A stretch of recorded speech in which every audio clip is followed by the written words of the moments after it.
I was in a seemingly perfect relationship with my wife. We had been together since high school and had a great life together. We both had good jobs and made great money, which allowed us to travel and dine out frequently. We were always together, and we're so happy that we could have been the poster couple for love.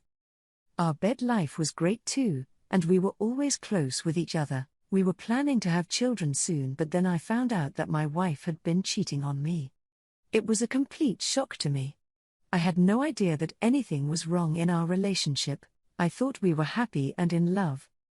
But then I found out that she had been seeing someone else behind my back.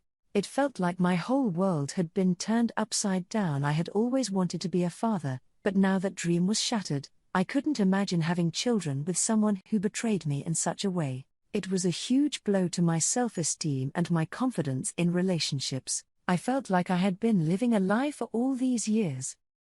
On Easter morning, my family and I had planned to help out at our church by hiding Easter eggs for the kids to find later. We woke up early at the break of dawn, and quickly got dressed without showering before driving to the church together. We were all a bit groggy, but excited to help out and spend time with our church community. When we arrived, we were given baskets of eggs to hide around the church property. We started by hiding the obvious eggs in plain sight for the little ones and then moved on to more challenging hiding spots for the older kids who would be arriving later in the day. My wife took lots of pictures on her phone of us and other members of the congregation as we worked. After we finished hiding the eggs, we all hung out and chatted while enjoying coffee and donuts. It was a great opportunity to catch up with friends and neighbors we hadn't seen in a while. We talked about our plans for the rest of the day and shared stories about past Easter celebrations. We brought my wife's iPad with us, which I used all the time.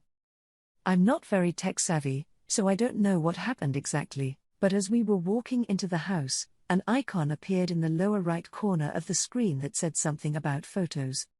Suddenly, a bunch of pictures appeared one after the other. I don't know if my wife's phone was syncing to the iPad or our Wi-Fi. I saw that the pictures were the ones my wife had just taken minutes before outside the church, so I kept reading my article while she tried to figure out what had happened. Out of the blue, a few images flashed on the screen that seemed to contain shocking content, which was very unlike my wife. I attempted to tap on the pictures to go back, but it was as if the photos weren't on the iPad. They just appeared for a brief moment. I checked the photo folder on the iPad, but I couldn't find anything inappropriate or even the photos taken at the church. My wife grabbed a bottle of water from the kitchen and headed back to bed. As she walked up the stairs, I couldn't shake the feeling that she might be keeping something from me for the first time in our relationship. I searched every folder on the iPad hoping to find what I'd seen, but eventually realized I'd have to check my wife's phone to put my mind at ease. I went upstairs and found her sleeping peacefully in our bed. I picked up her phone from the charger and took it to the bathroom. We never had any rules about phone privacy. We just used each other's devices freely with nothing to hide. So when I discovered her passcode had been changed, my heart nearly skipped a beat. I tried it multiple times at different speeds, but it was definitely changed. Tears, well, up in my eyes, realizing my wife was likely hiding something from me. It was a sign that there was something I needed to know, something I was unaware of. I did my best to act as normal as possible. She knew me better than anyone, so hiding my emotions and being discreet was challenging. Later that afternoon, while she was in the kitchen, I heard her text alert. I peeked around the corner just in time to see her enter a new passcode, so I knew I wasn't going crazy. That night after she went to bed, I took her phone to the bathroom again. I entered the new code and checked her photo gallery. To my surprise, there were no inappropriate photos. I even found the pictures she took at the church that morning, and they were all innocent. I was about to close the app when I decided to check the deleted photos. To my shock, I found 2 revealing photos of my wife and an unclothed picture of a man who wasn't me. I quickly sent all 3 pictures to my phone, deleted the text, and removed the photos. I put my wife's phone back in its place, went to the downstairs bathroom to avoid making noise, and threw up as if I'd taken ipecac. I had never seen those pictures of my wife before. We didn't engage in that sort of thing, and I didn't really want it. I knew how beautiful she was without clothes. And we felt that such photos could come back to haunt people. We were a united couple with no need to share our bed life with the world, or so I thought. I didn't recognize the man in the picture, and I felt anger without even knowing if my wife knew him. After I stopped retching, I lay on the floor and cried like a child. I had never cried so hard in my life, but I knew something was wrong. I could feel it. I managed to get a few hours of sleep next to my wife before getting up for work. I put all my projects on hold and researched how to recover texts from a phone. Since our plan was in my name through my employer, I could access every message and picture sent via text. Long story short, I found explicit messages, selfies, and even photos and videos of them together. I dry-heaved, having already thrown up everything I could at 2 a.m. I couldn't believe the nightmare I was living was real, but I knew instantly that everything with my wife, my best friend, was over, and all my dreams were shattered. I let out primal screams of anger. I was grateful she wasn't there when I discovered everything. I didn't know what I was capable of. And I didn't want her to see me like that. I was at a loss for what to do, where to go, or who to call. My tears stopped, and I sat there completely numb, unsure of my next move, but certain I didn't want to take any action. I knew my unproductive morning would turn into an unproductive day. I returned to work, checked in with each team member on our company project, and then left. I couldn't even bear to look at my wife, so I just drove around for hours, reeling from the shock, oscillating between tears and anger. The evidence was irrefutable and overwhelming. I considered sending all the information I discovered to her and our families before driving my car off a cliff. My wife typically arrived home from work a few hours before me, so I parked down the street from her school. Curious to see where she'd go after work, based on what I discovered, I suspected she might visit her lover for a post-work rendezvous. However, she went straight home, unaware that I had been trailing her for most of the journey. I had printed out numerous texts and photos at work as evidence of what I knew. I expected her to deny everything until I presented the proof, which would likely lead to a heated argument, but I didn't want that. I never wanted to see her, speak to her, or be near her again. Those images, in particular, instantly extinguished any love I had for her. In just one day, my feelings for her transformed from boundless love to pure hatred. I couldn't comprehend how she could do this to me. Our relationship was over the moment she cheated. I was just the last to find out. My thoughts were scattered, and all I wanted was to enter our home, pack a bag and leave without encountering her or uttering a single word. When I walked through the front door, there she was sitting on the couch texting. She could have been texting anyone. Her mom, her sister, but I knew she wasn't texting me. And that day, I learned that there was a high chance she was engaging in more activities that would only bring me more pain. She greeted me with a smile, noting that I was home early from work. I did not hear a single word to her. Instead, I marched down the hallway to our bedroom, grabbed a suitcase from the closet and started packing clothes for a week-long hotel stay. She entered the room, saw me packing, and asked if I had to leave for an unexpected business trip. I paused, glared at her with pure contempt, and resumed packing. She approached me, inquired about what was bothering me, and placed her hand on my back. I shuddered at her touch as if rotting maggot-infested carcass had made contact with me. I spun around, yelled at her to never touch me again, and shoved her away. When she tried to ask what was wrong, I called her a vile disease-ridden creature who deserved a scorching hot poker to prevent her from reproducing. That's when I pulled out the stack of papers I'd copied, tossed them onto the bed, closed my suitcase, and started to leave. She sat down to examine the papers. Before I made it down the hallway, I heard her scream, "No," followed by sobbing, and the sound of her running after me. I reached my car, threw my suitcase in the back and managed to drive off just as she made it outside. I flipped her off as I sped away. My phone began buzzing non-stop, so I switched it off. I intended to completely ghost her and let my lawyer handle the divorce proceedings. I had no interest in knowing how they met why it happened or the details of their encounters. She was well aware that infidelity was a deal breaker. I couldn't fathom why she was even calling, but I didn't care. I checked into a motel about a mile from my job and settled in. I forced myself to eat at a nearby restaurant, even though I had no appetite. Back in my room, I used the motel phone to call my mom and update her on my whereabouts. She had been worried since my wife had called her shortly after I left. I asked my mom if she knew why I had left, and she confessed she didn't. I filled her in on what I discovered, explained that we'd be getting a divorce, and mentioned my plans to find a job in another state to avoid ever encountering my soon-to-be ex-wife or her family again. I asked her to keep this information between her, my dad, and my siblings. My mom broke down in tears. I couldn't see her, but it sounded like she was sobbing uncontrollably and in disbelief. The realization that my wife and her family would no longer be a part of our lives was painful. I'm sure the thought of never holding a grandchild bothered by me hurt her deeply, but she knew how I was raised, so she understood that I was done. After the call with my mom, I was drained. I got up and peered through the peephole to see my soon-to-be ex-wife anxiously waiting for me to open the door.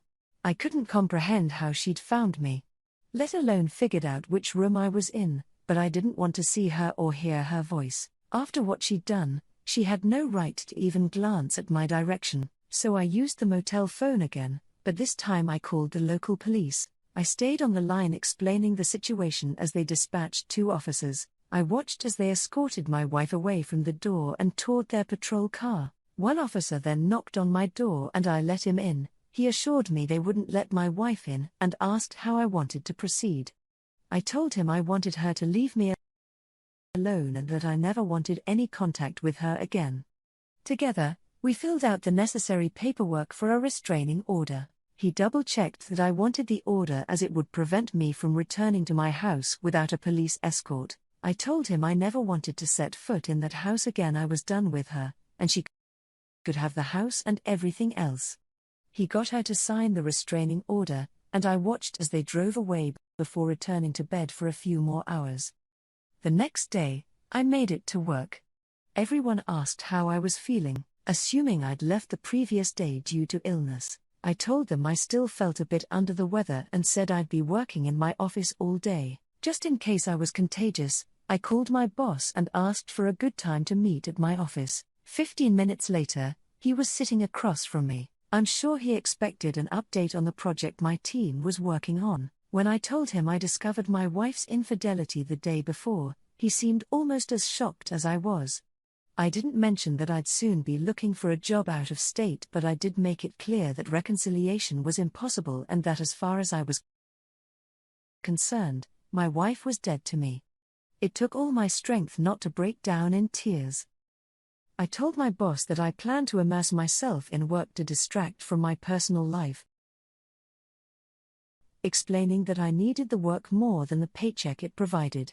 He assured me I could work as much as I wanted and even sleep in my office if necessary. I thanked him for his kindness and asked him to keep everything confidential until the news inevitably spread. After work that day, I visited my parents' house for dinner. All my siblings and their spouses were there too. As dinner was winding down, my parents pulled me aside and suggested I inform everyone about what had happened and what was about to happen. I started talking while a few people were still leading, but the news quickly dampened everyone's appetite. They were all as shocked and furious as I had been. 2 of my siblings had received calls from my ex when I left and had felt sympathy for her. Both wished they'd known the situation so they could have given her a piece of their minds. I assured my family that I wanted my wife and anyone related to her to be ignored, blocked from contact and ostracized. I explained that it wasn't her family's fault that my wife turned out to be a despicable person, and she didn't deserve any attention, positive or negative. I then mentioned that I'd be looking for a new job in another state in the coming weeks. Some family members were upset, not at me for feeling that's what I needed to do, but at my wife for her actions, which were forcing me to leave those who loved and cared about me. I agreed that it didn't seem fair. but the likelihood of getting everyone related to her to leave the state out of shame was slim. The next day, I met with my lawyer for the first time. We live in an at-fault state.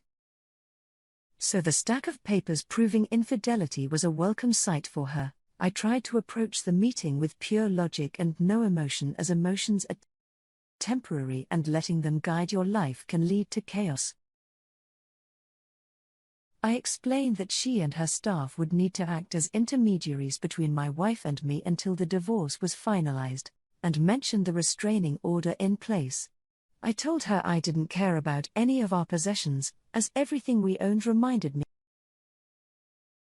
of my soon-to-be ex-wife, and I didn't want a single item or the house.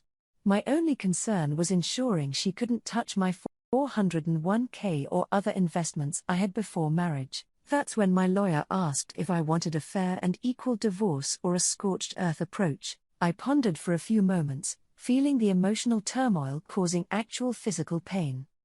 I knew the events I was experiencing had changed everything forever, and there was no turning back. A week earlier, I would have chosen the fair route, but now I felt nothing but hatred and disgust for the woman who had lied to me and betrayed me like no one else had. I instructed my lawyer to pursue every possible avenue to make the divorce as painful as possible. Any item she managed to get from my ex for me would end up in a massive bonfire after everything was finalized. At that moment, I imagined that the bonfire being so huge and bright it could be seen from space. I wanted her to go after my wife financially, and if they could identify the other man, to go after him as well. My state has alienation of affection laws, which allow a person to sue someone who contributed to the end of a marriage in civil court. I told my lawyer to contact his partner if they discovered he was in a relationship. In short, I wanted to make their lives a living nightmare. I want to convey to my wife that I despised her beyond words and was out for vengeance. I wanted to destroy her life, like she'd so casually destroyed mine, and let the chips fall where they may. My lawyer called me at work today to me that my wife had been served with divorce papers at her job. She asked me to come by after work to speak with the messenger they'd sent to deliver the papers to my wife. Just knowing she'd been served and was realizing I would never be a part of her life again was satisfying, but I decided to listen to the messenger, secretly hoping he might tell me my soon-to-be ex-wife had jumped out of a window after being served. He and I sat in an office without my lawyer present. As he explained that he'd taken the paperwork to the school around 10 a.m., he checked in with the front office as a courier, and a staff member led him to my wife's classroom. She was in the middle of a lesson when the employee opened the door. The courier said he walked past the staff member, asked my wife to confirm her name, and told her she was being served with official divorce papers due to infidelity. He said my wife was clearly shocked by the speed of my actions, embarrassed to be served at work in front of her students, and struggled to hold back tears. He told me that as he walked out, she collapsed to the floor and began sobbing uncontrollably. Hearing all this was gratifying, and I was glad she'd received the paperwork. As I mentioned, I have everything planned out and the divorce is underway. I just hurt so much and I'm genuinely struggling to find a reason to keep going. I don't want to. I want my life back, but that's impossible. There could be no new life with someone else in my future. She destroyed something pure and beautiful that one can only experience once in a lifetime, and despite her tears, she didn't even care. She turned what we had into ashes with her infidelity. I'm struggling to imagine living my life completely alone until the day I die, and I don't want to continue. I hate myself forever giving her a moment of my time, let alone years of my life. I feel like my entire life has been and will be wasted. Sure, I have a career and the ability to move on, but the thought of doing it alone for the rest of my days is overwhelming. I guess I should explain why I said I'll never be a father and will be alone from now on. I was raised with a certain mindset and my wife was raised the same way, which is one of the reasons we were so close. I suppose in the end, she didn't care about her upbringing and chose to destroy us both. I was raised to believe that humans weren't meant to engage in casual, meaningless encounters with random hookups. I believe the most ideal relationship a person can have in this life is one where the two have only been close with each other. I understand that in today's world, this viewpoint may seem outdated to most, if not all, but two people discovering closeness together, sharing every act is a beautiful thing. No one has to worry about past partners. I thought I had found the one, the person I would spend the rest of my life with, but it turned out to be a lie. My wife claimed to cherish our bond, but it was all just a facade. I feel like I've been cheated on, and it's left me feeling defiled and dirty. I know my views on relationships may not be popular, but I stand by them. I believe that a lifelong bond between two people, regardless of gender, is the best way to build a strong and lasting relationship. It's a commitment that should be cherished and valued, not taken for granted. But now, I'm struggling to move on from my failed marriage. The date of my spouse's birth serves as a painful reminder of what I've lost. I wish I could just erase every memory of her from my mind and forget that I ever knew her. What were once cherished memories are now nothing but bitter memories of lies and deception. I'm trying to focus on work to distract myself from the pain, but it's not easy.